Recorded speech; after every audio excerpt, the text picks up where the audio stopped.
Shalom saudara-saudara, selamat siang semuanya.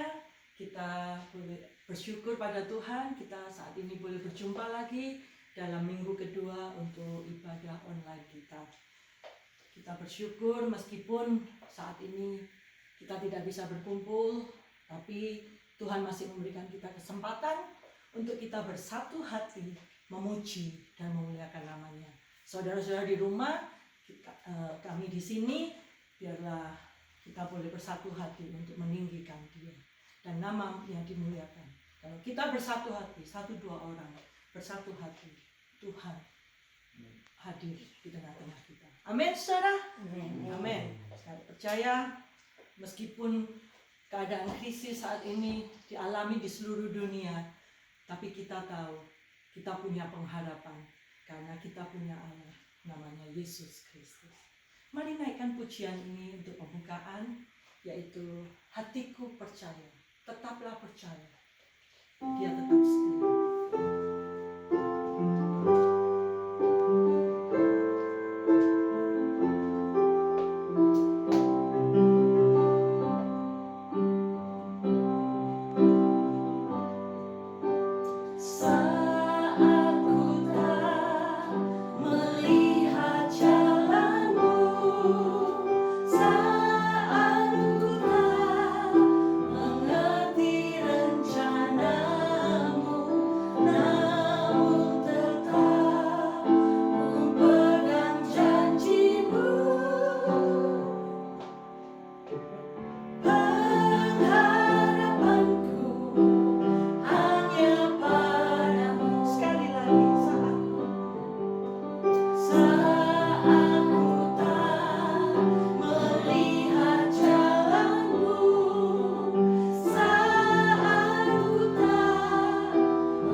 Shalom, Joy Family, jemaat yang dikasihi Tuhan.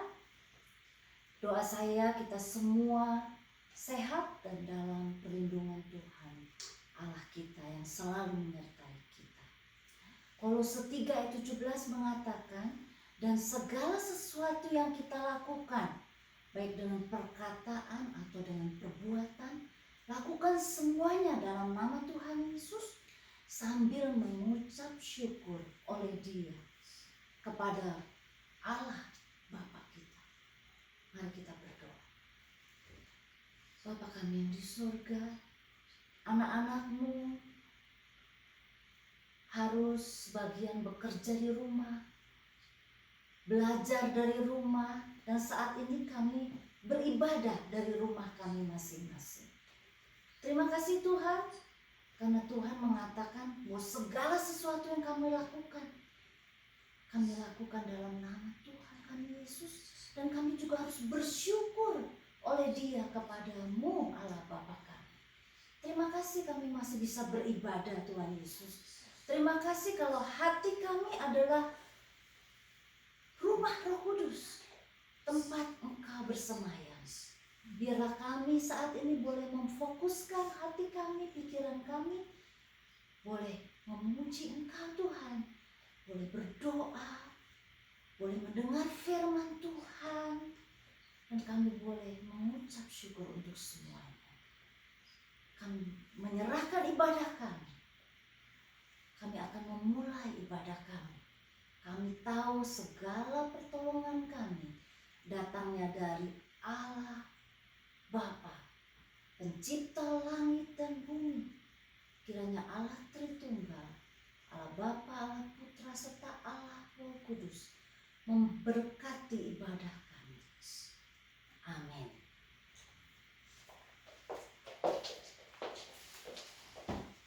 Puji Tuhan.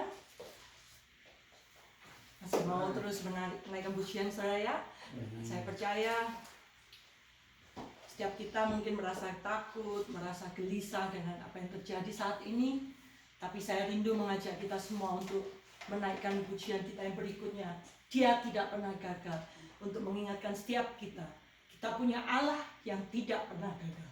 Mungkin kelihatannya saat ini dunia sedang goncang, tapi Allah kita tidak tergoyahkan. Amin saudara, mari naikkan pujian ini. Dia tidak pernah gagal dan tidak pernah lalai.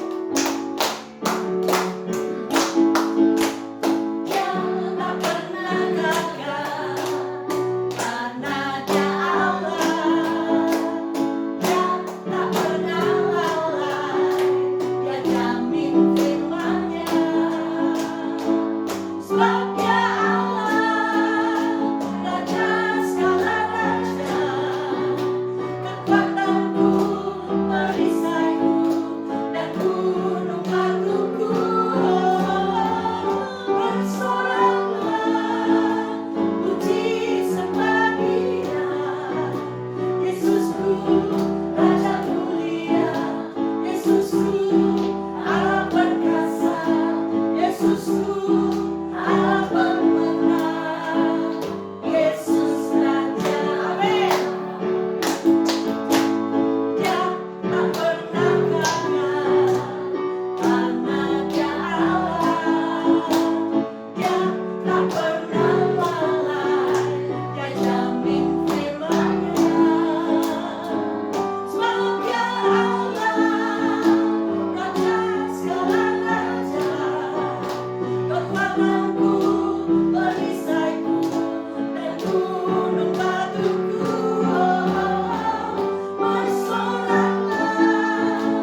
itu saudara, mari kita terus pegang janjinya. Dia tidak akan pernah meninggalkan kita. Kalau iblis saja dikalahkan saudara, apalagi coronavirus ya saudara ya. Puji Tuhan, kita punya Allah yang hidup, Allah yang luar biasa. Biarlah pujian-pujian ini boleh menguatkan saudara, menjadi pegangan buat saudara. Dan nama Tuhan dimuliakan. Mari siapkan hati kita untuk firman Tuhan.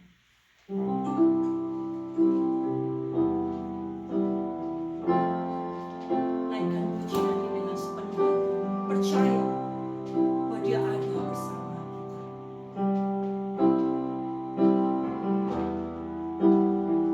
Bersama Engkau ada bersamaku di setiap musim.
Bapa kami yang ada di surga, kami boleh mengucap syukur dan berterima kasih bahwa Engkau itu adalah kekuatan kami. Engkau itu adalah gembala kami, pertolongan-Mu, kekuatan daripadamu, itu yang selalu kami dambakan. Karena tanpa Tuhan, kami tidak mampu untuk menjalankan hidup ini yang seringkali mempunyai dan memberikan tantangan untuk kami. Tetapi kami bersyukur dan berterima kasih atas segala janji-janji-Mu, bahwa Engkau tidak pernah meninggalkan kami, malah Engkau akan menyertai kami sampai di akhir zaman. Dan berkat-Mu itu selalu penuh, tidak pernah kami kekurangan akan segala keperluan kami. Terima kasih Bapa di surga, kalau saat-saat ada coronavirus, kami boleh beribadah online dan jemaat Tuhan ada di rumah. Biarlah kiranya Engkau berkati supaya di dalam keberadaan mereka di rumah, sehingga dari setiap anggota keluarga bisa dekat satu dengan yang lain, belajar berlutut di hadapan Tuhan, berdoa kepada-Mu bersama. Karena kami adalah umat Tuhan, kami adalah jemaat Tuhan, yang dimana Tuhan yang mempunyai kuasa dan yang mempunyai anugerah untuk memelihara kami semua. Karena itu Bapa di surga, kiranya Tuhan juga boleh mendapatkan puji syukur daripada kami, karena Tuhan telah memberikan firman-Mu sebagai pelita dan tongkat di dalam perjalanan kami. Diberkatilah kami semua ya Bapa di surga, yang mendengarkan firman Tuhan dan juga yang melakukannya. Di dalam nama Tuhan Yesus kami boleh berdoa. Amin.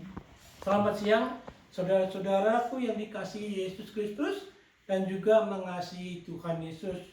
Jemaat Nujo yang saya cintai dan saya sayangi. Siang hari ini kita akan belajar dari Mazmur 23. Ya, saudara ambil Alkitab saudara dan saya akan membacanya. Mazmur 23. Tuhan adalah gembalaku, takkan kekurangan aku. Ia membaringkan aku di padang yang berumput hijau. Ia membimbing aku ke air yang tenang. Ia menyegarkan jiwaku. Ia menuntun aku di jalan yang benar oleh karena namanya. Sekalipun aku berjalan dalam lembah kekelaman, aku tidak takut bahaya, sebab Engkau besertaku. Padamu, gadamu dan tongkatmu, itulah yang menghibur aku. Engkau menyediakan hidangan bagiku di hadapan lawanku. Engkau mengurapi kepalaku dengan minyak, pialaku penuh melimpah. Kebajikan dan kemurahan belaka akan mengikuti aku seumur hidupku, dan aku akan diam dalam rumah Tuhan sepanjang masa. Demikianlah firman Tuhan. Saudara-saudaraku yang dikasihi olehnya, kalau kita perhatikan saudara-saudara ya,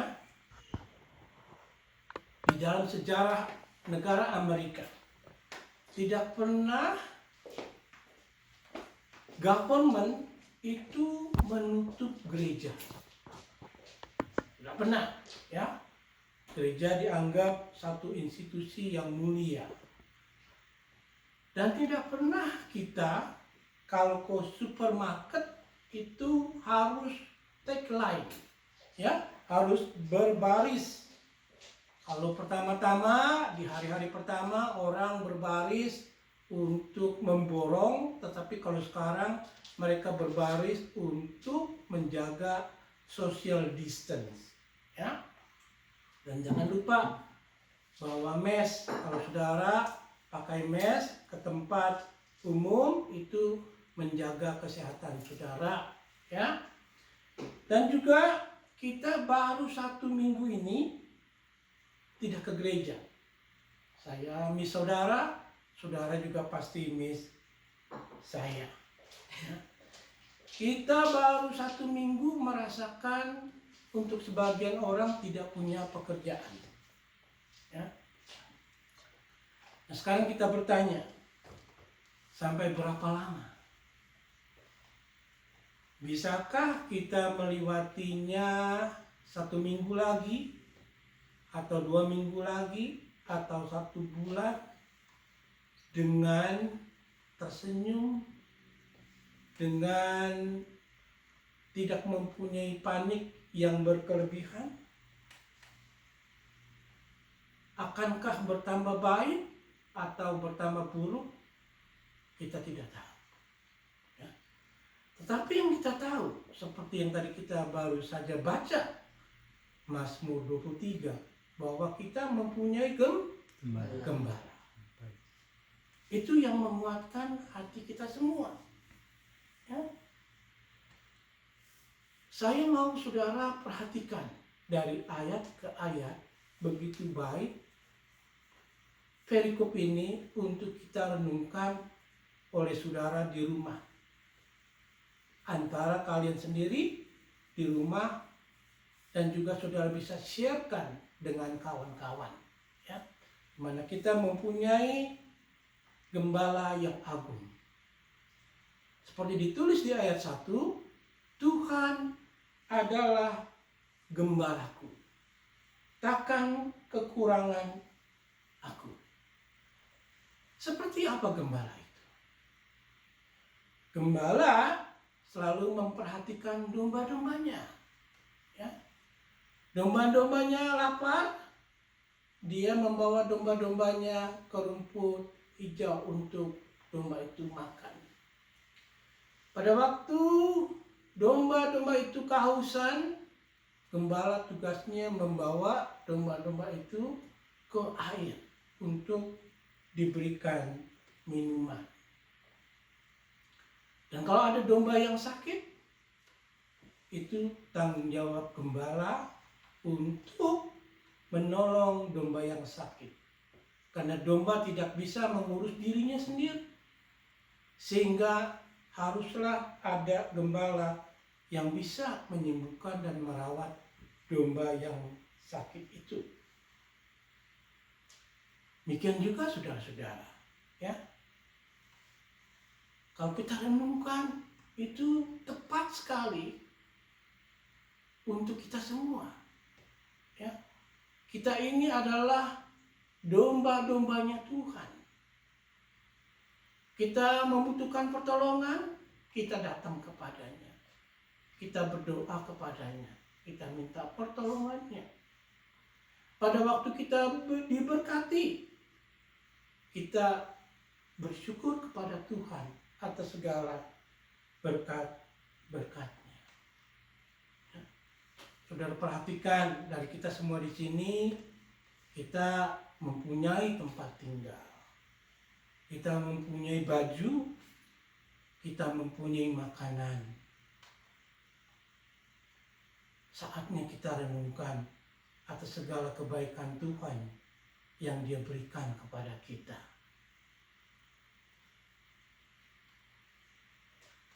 Dan kalau kita baca terus di 1b ya dari ayat tersebut, dikatakan bahwa kita tidak pernah kekurangan. Betul? Tidak pernah kekurangan. Tetapi kalau ada kekurangan, salahnya di mana? Mungkin salahnya itu di kita sendiri. Karena Tuhan mengatakan bahwa kita tidak pernah kekurangan. Sehingga kalau kita kekurangan, kemungkinan kita miskalkulasi di dalam pendapatan dan juga pengeluaran. Ya. Tetapi kita tidak bisa menyalahkan Tuhan. Karena Tuhan pun sudah mengajarkan di mana kalau kita hidup, kita harus selalu memakai hikmat.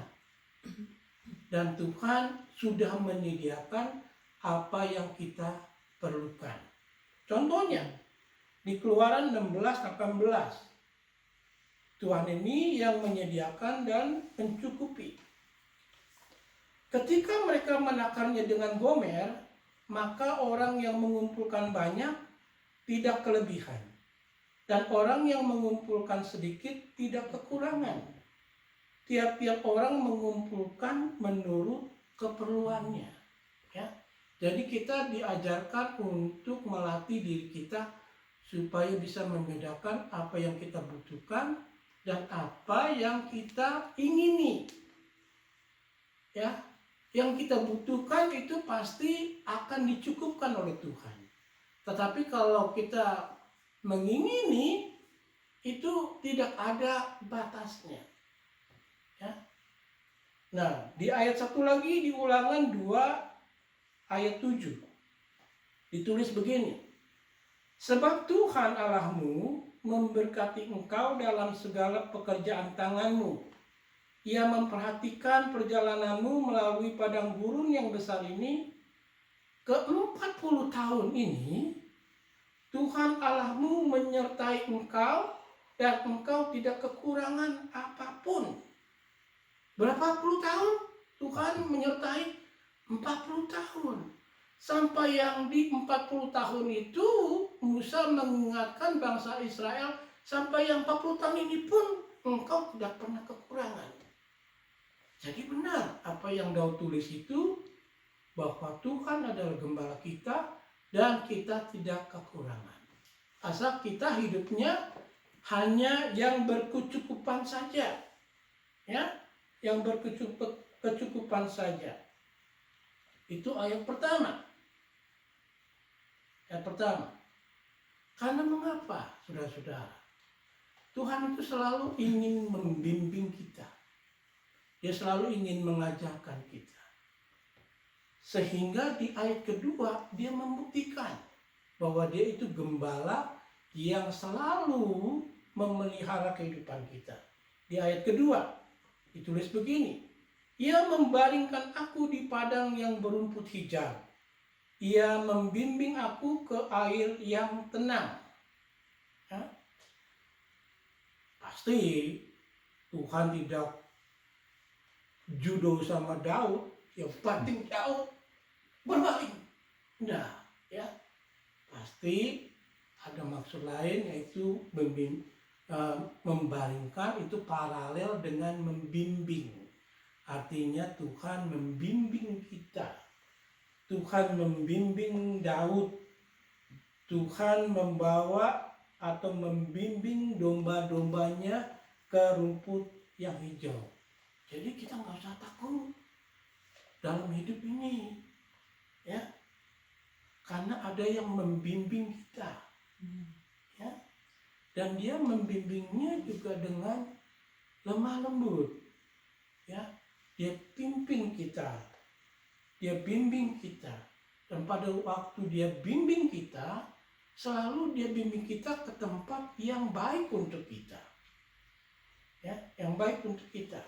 Karena dikatakan di situ, domba-domba itu dibimbing kepada atau ke padang yang berumput hijau dan subur.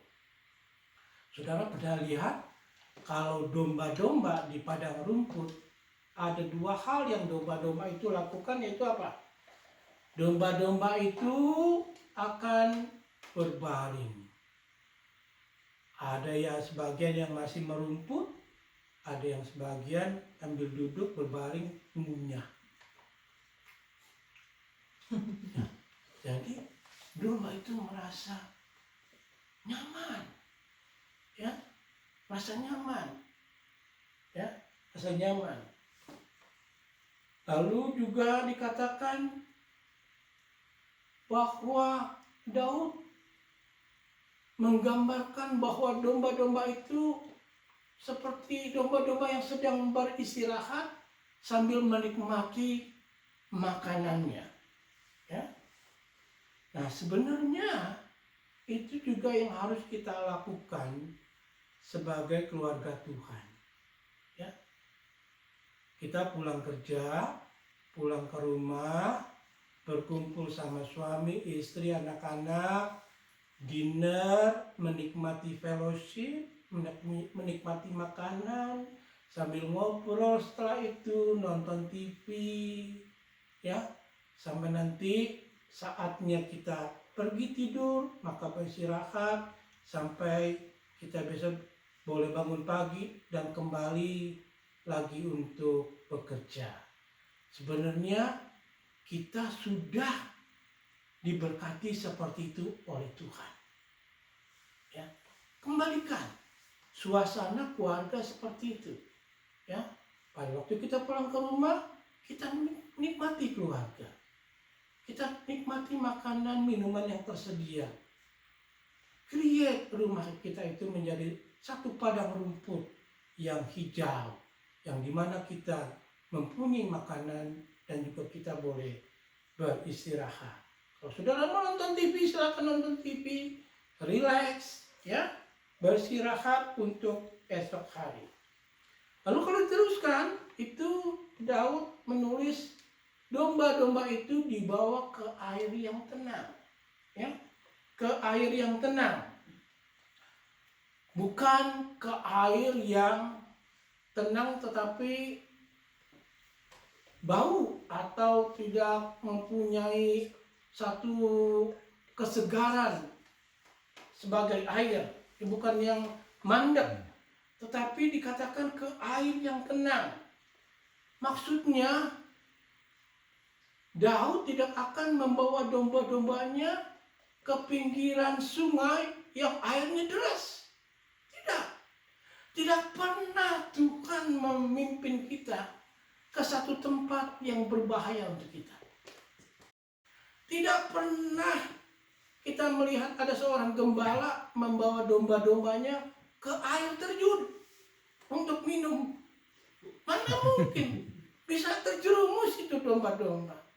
Dan kita pikirkan ya, tidak pernah Tuhan itu membawa kita ke tempat yang berbahaya untuk kita. Ini harus saudara imani, harus percaya kepada Dia. Ya, tenang bersama Tuhan. Ya. Jadi saudara bisa bayangkan di ayat kedua tersebut, domba-domba tersebut makan, berbaring, istirahat, dan juga minum ke tempat yang dekat sekali dari tempat mereka makan dan berbaring. Ya. Itu membawa kedamaian, saudara-saudara, ya. Tidak ada domba sama domba saling berantem, tidak ada. Ya. Mereka semua hidup dalam damai, ya, menikmati pemeliharaan Tuhan. Dan itu Daud menulis di ayat ketiga, dia bilang begini, Ia, yaitu Tuhan, menyegarkan jiwaku. Ia menuntun aku di jalan yang benar oleh karena namanya. Ya, menuntun aku di jalan yang benar oleh karena namanya.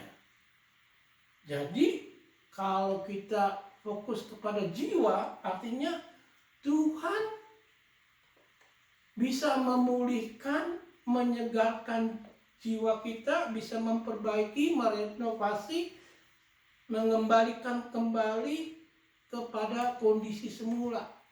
Kemungkinan saudara dari kantor kesal, ya, atau juga saudara marah, tetapi kalau saudara ingat ayat ini, ya, Ia menyegarkan jiwaku. Saudara berdoa kepadanya supaya Tuhan merenovasi lagi emosi saudara. Karena mengapa? Jiwa itu adalah bagian terdalam kita, ya, ya.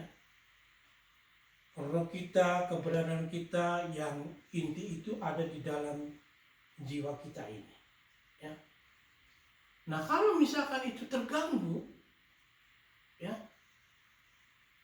saudara jangan lihat Oprah, saudara ke rumah Tuhan, ke firman Tuhan, ya. Banyak orang-orang di dunia ini untuk memperbaiki jiwanya yang broken heart, lalu mereka membeli buku-buku filsafat-filsafat dunia, ya, mendengarkan seminar dari pandangan-pandangan manusia. Tetapi saya bilang satu-satunya jalan yaitu hanya datang kepada Tuhan. Mengapa? Karena Tuhan itu menciptakan kita kan. Jadi kalau misalkan kita rusak, kita datang ke oknum yang menciptakan kita.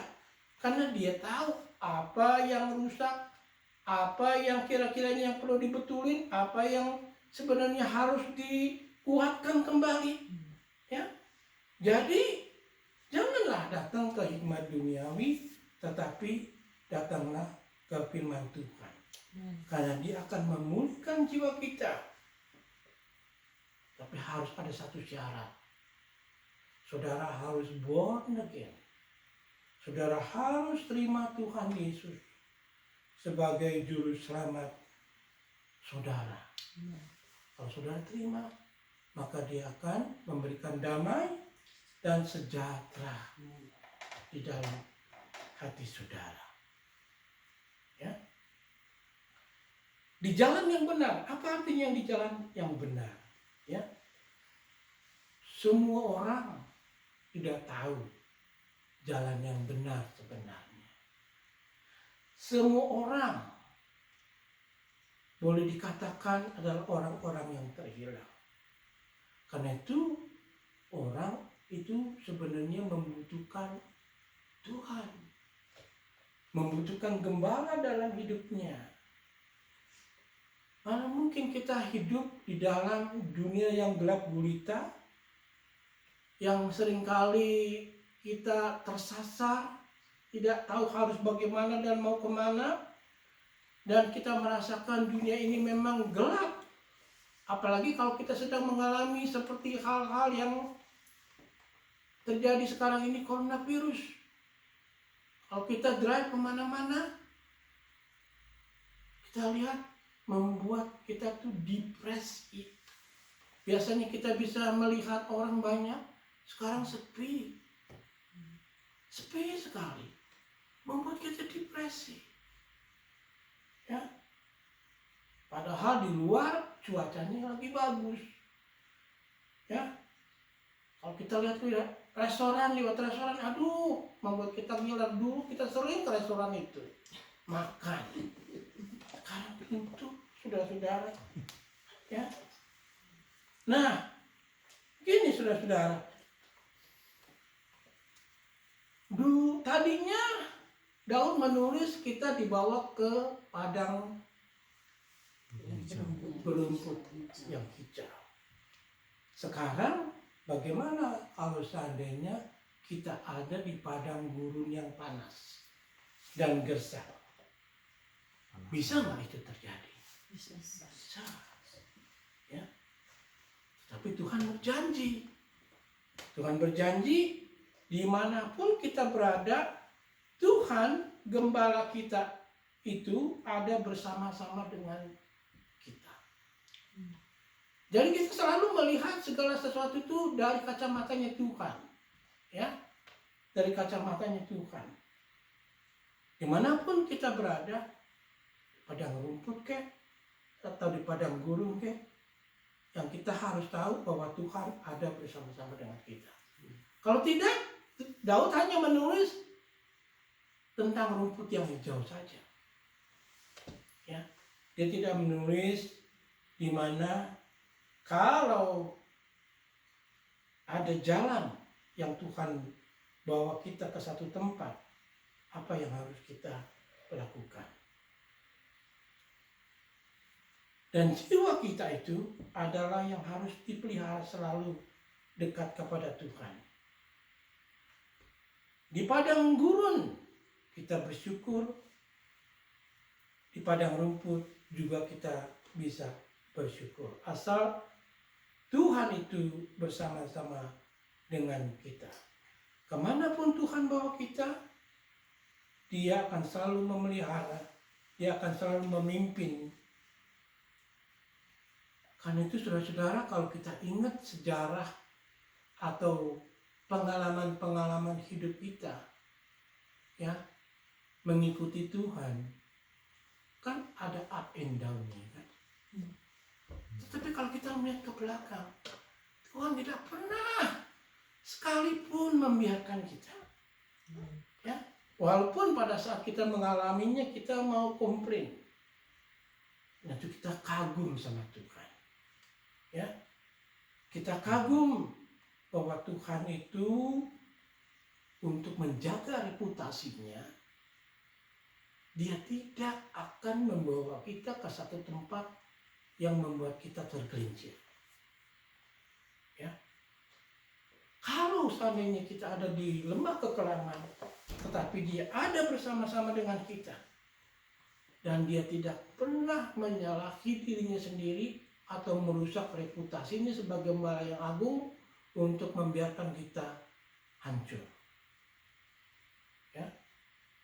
Karena apa manfaatnya kalau seorang gembala itu membawa dombanya main-main ke pinggir jurang?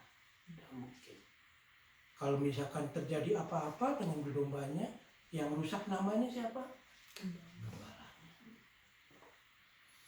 Ya, yang rusak gembalanya. Karena itu ditulis di ayat 3 itu, ya, dia menyegarkan jiwaku, dia menuntun aku di jalan yang benar oleh karena namanya. Tuhan tidak bisa menyangkal dirinya bahwa dia adalah seorang gembala yang baik.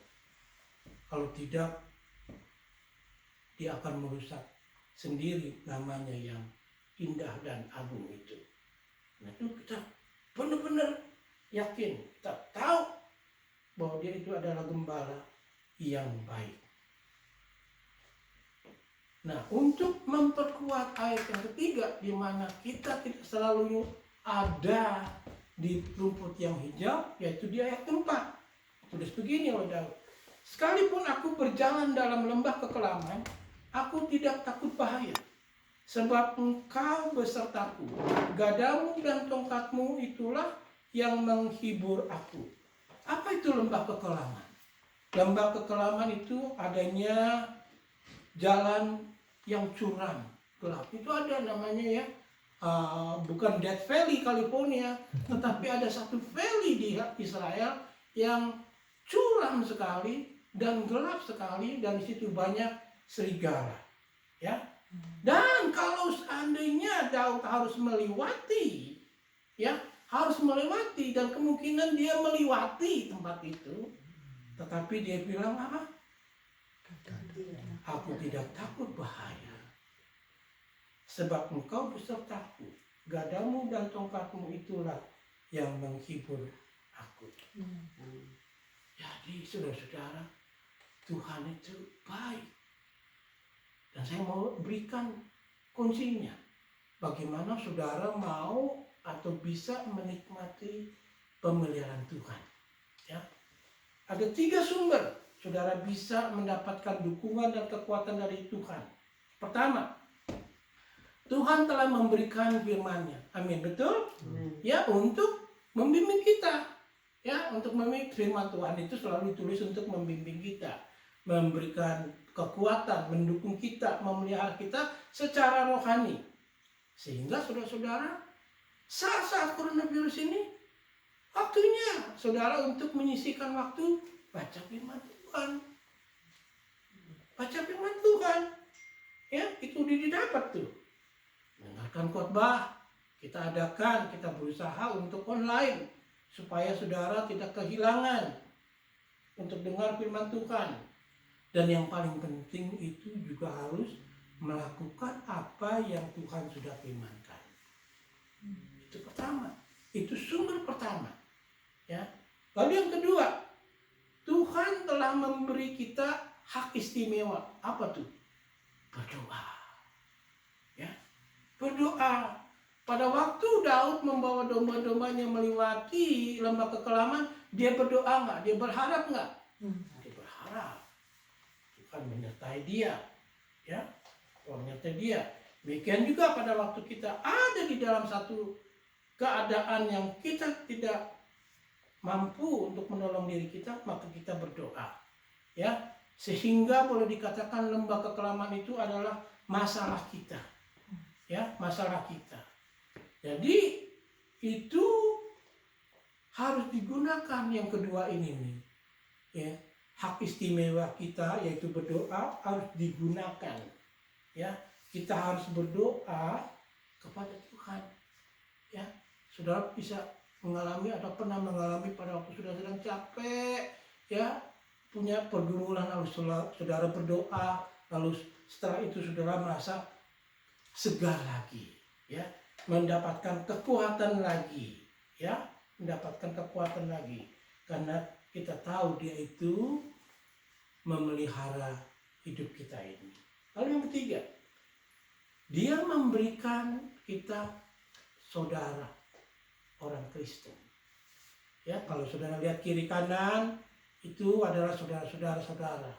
Ya, itu sumber kekuatan saudara. Jadi pertama itu firman Tuhan, kedua itu doa, dan ketiga itu adalah saudara seiman saudara. Ya. Jadi penting. Karena mengapa kita bisa saling dukung-mendukung, saling mendoakan, dan itu merupakan bagian yang penting sebagai gereja yang sehat. Secara rutin kita bersekutu, ya. Kita tidak bisa bertumbuh sendirian. Kita tidak bisa mengatakan saya self-righteous. Nah, semuanya kita adalah orang-orang berdosa yang dianugerahkan keselamatan oleh Tuhan. Sehingga juga pada waktu kita berkumpul, pada waktu kita mempunyai saudara, orang yang pernah mengalami pergumulan bisa menguatkan orang yang sedang mengalami pergumulan. Ya, jadi 3 sumber itu saudara-saudara yang harus saudara miliki. Satu, firman Tuhan, kedua yaitu doa, dan ketiga saudara harus punya keluarga Tuhan. Ya, saudara harus punya keluarga Tuhan. Dia menyegarkan jiwaku. Seringkali juga kita mendapatkan kesegaran jiwa dari saudara seiman kita. Ya.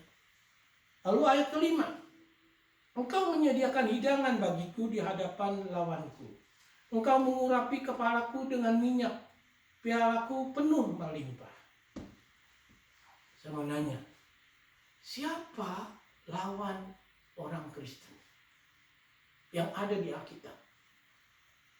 Itu ada 2, saudara-saudara. Ya. Pertama, kematian. Betul?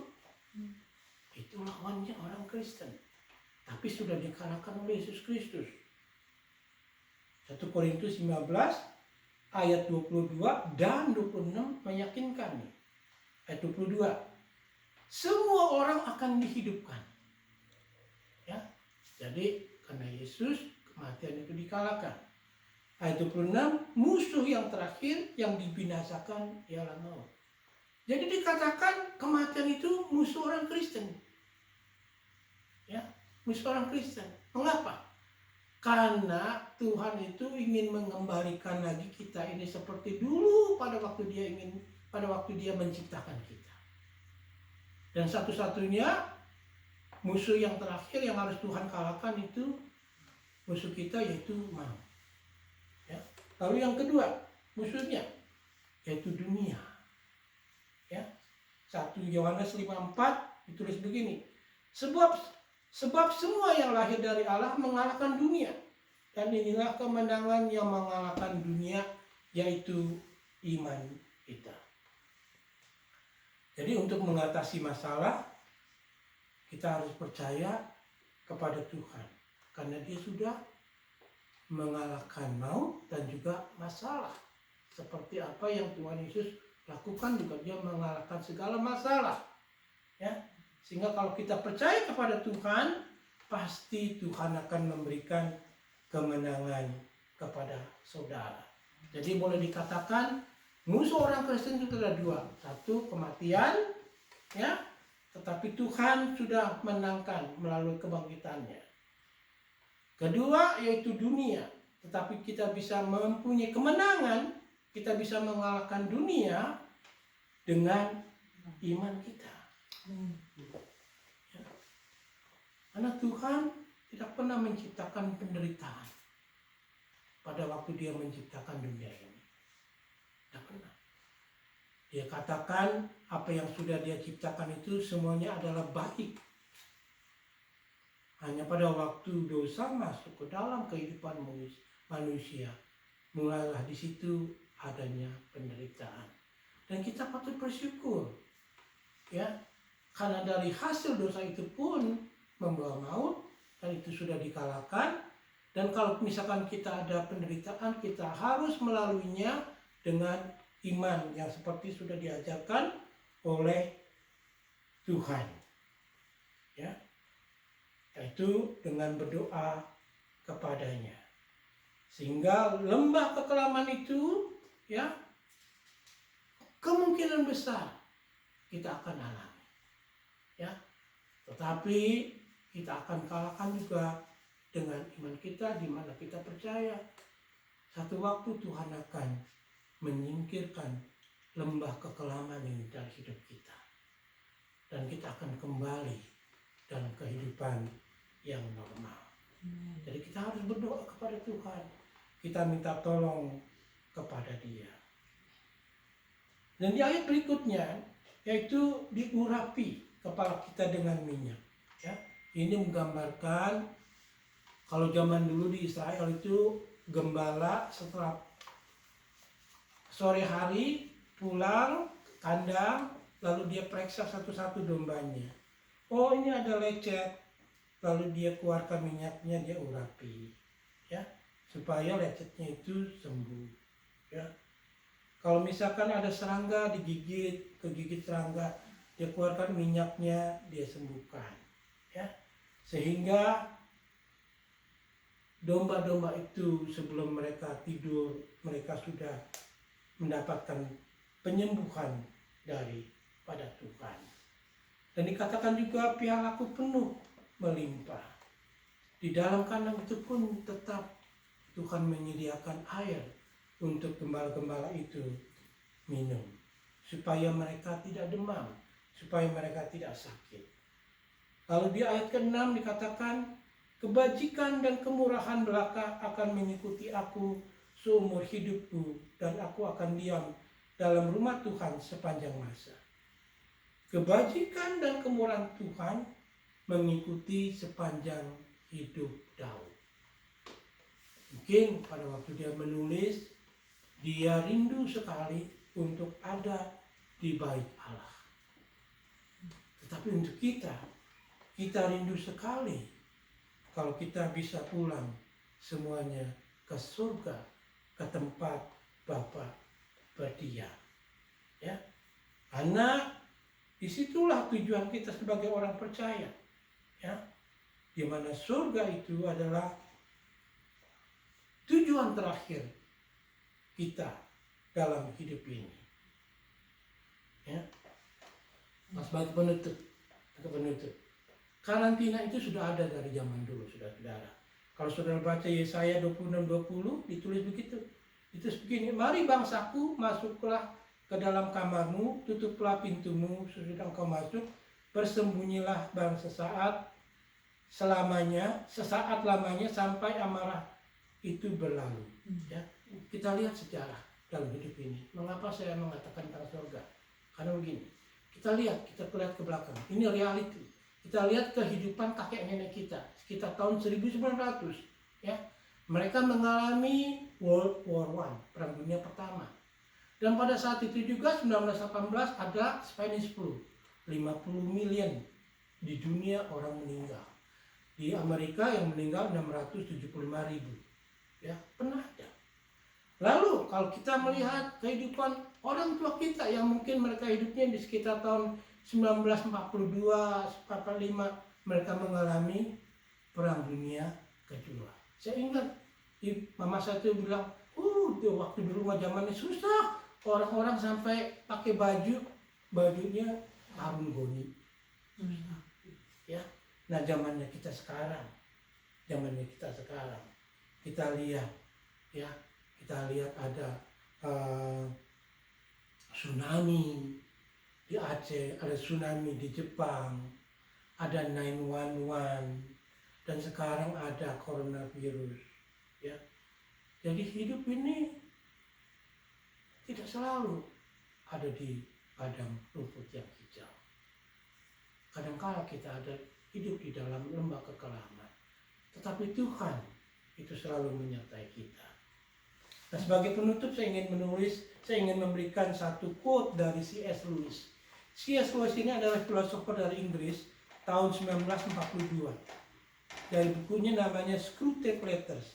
Dia tulis begini quote. Satan, ya, ini Satan yang berbicara. I will cause anxiety, fear, and panic. I will shut down business, schools, places of worship, and sport events. I will cause economic turmoil. 1942. Tapi, dia bilang, Jesus said, I will bring together neighbors, restore the family unit. Mudah-mudahan setelah hari ini dunia bertambah menyatu untuk menghadapi musuh, yaitu segala masalah di dalam dunia, entah ekonomi, entah penyakit, entah apa saja, ya. I will bring dinner back to the kitchen table. I will help people slow down their lives and appreciate what really matter. Ini mengajarkan, ya, apa yang penting dalam hidup ini, apa yang tidak penting, ya. I will teach my children to trust me and not their money and material resources. Itu renungan kita untuk minggu ini. Ya, mari kita berdoa. Tuhan Bapa kami yang di surga, terima kasih bahwa Engkau adalah Gembala kami yang agung. Terima kasih Engkau tidak pernah membawa kami ke perasaan anxiety, stres, dan lain sebagainya. Karena kalaupun seandainya kami ada di keadaan seperti itu, Tuhan tidak pernah meninggalkan kami. Karena itu Bapa di surga, biarlah kiranya kami serahkan hidup kami ke dalam tangan Tuhan, supaya Tuhan saja sebagai andalan dan satu-satunya sumber dalam kehidupan ini. Dalam nama Tuhan Yesus kami berdoa. Amin. Mari kita berdoa untuk doa syafaat kita, yaitu kita khususkan untuk coronavirus ini. Ya, mari kita tunduk kepala dan berdoa. Tuhan Bapa kami yang di surga, kembali kami menghampirimu di dalam doa kami. Kami berdoa kepada Tuhan supaya biarlah anger-Mu, kemarahan-Mu ini bisa berlalu secepatnya. Supaya Tuhan akan menghilangkan coronavirus ini dengan jalannya Tuhan, melalui dokter, melalui vaksin, atau melalui apa yang kami lakukan, yaitu social distance untuk menghilangkan coronavirus ini.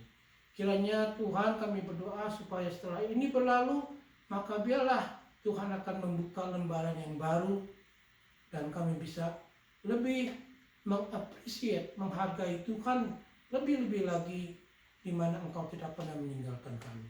Sertai negara-negara yang sedang mengalami coronavirus, terutama negara asal kami Indonesia. Engkau sertai Presiden Jokowi, ya Tuhan tolong ampuni segala kelemahan dan segala kesalahan, agar Tuhan boleh menghilangkan coronavirus di sana.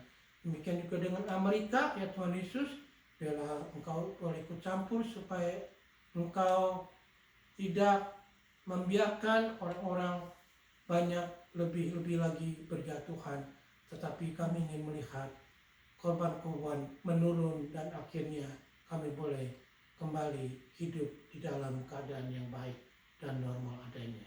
Karena kami percaya Engkau itu adalah Allah yang sanggup mengatasi segala perkara, dan Engkau juga yang sanggup membawa kami ke padang gurun yang hijau kembali seperti dahulu. Dan ajarkan kami untuk mengingat atas segala kebaikan-Mu, karena Engkau itu adalah Allah yang Maha Kuasa. Terima kasih di surga, dalam nama Tuhan Yesus kami berdoa dan mengucap syukur hanya kepada-Mu saja. Amin. Amin. Puji Tuhan, saudara, kita akan menutup ibadah kita pada siang hari ini. Mari kita naikkan pujian ucapan syukur kita. How great is our God. How great is our God. Sing with me, how great is our God. And all will see how great is our God.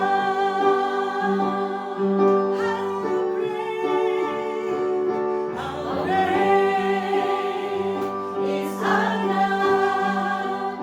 Sing with me, how great is our God.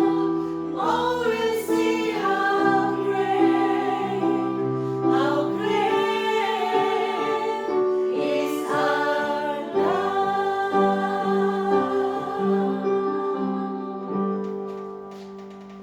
Mari kita terima berkat daripada Tuhan. Biarlah kasih setia Allah Bapa, kasih karunia Tuhan kita Yesus Kristus, dan persekutuan dari Allah Roh Kudus selalu tercurah kepadamu sekalian dari siang hari ini sampai selama-lamanya. Amin. Amin. Amen. Puji Tuhan, ibadah kita selesai, saudara. Biarlah puji-pujian dan penyembahan juga firman Tuhan hari ini boleh menguatkan, memberikan kekuatan yang baru buat saudara-saudara dan menjadi berkat buat hidup saudara sekalian. Sampai ketemu di kesempatan yang akan datang. Stay home, stay safe, and stay healthy. Tuhan Yesus memberkati. Amin.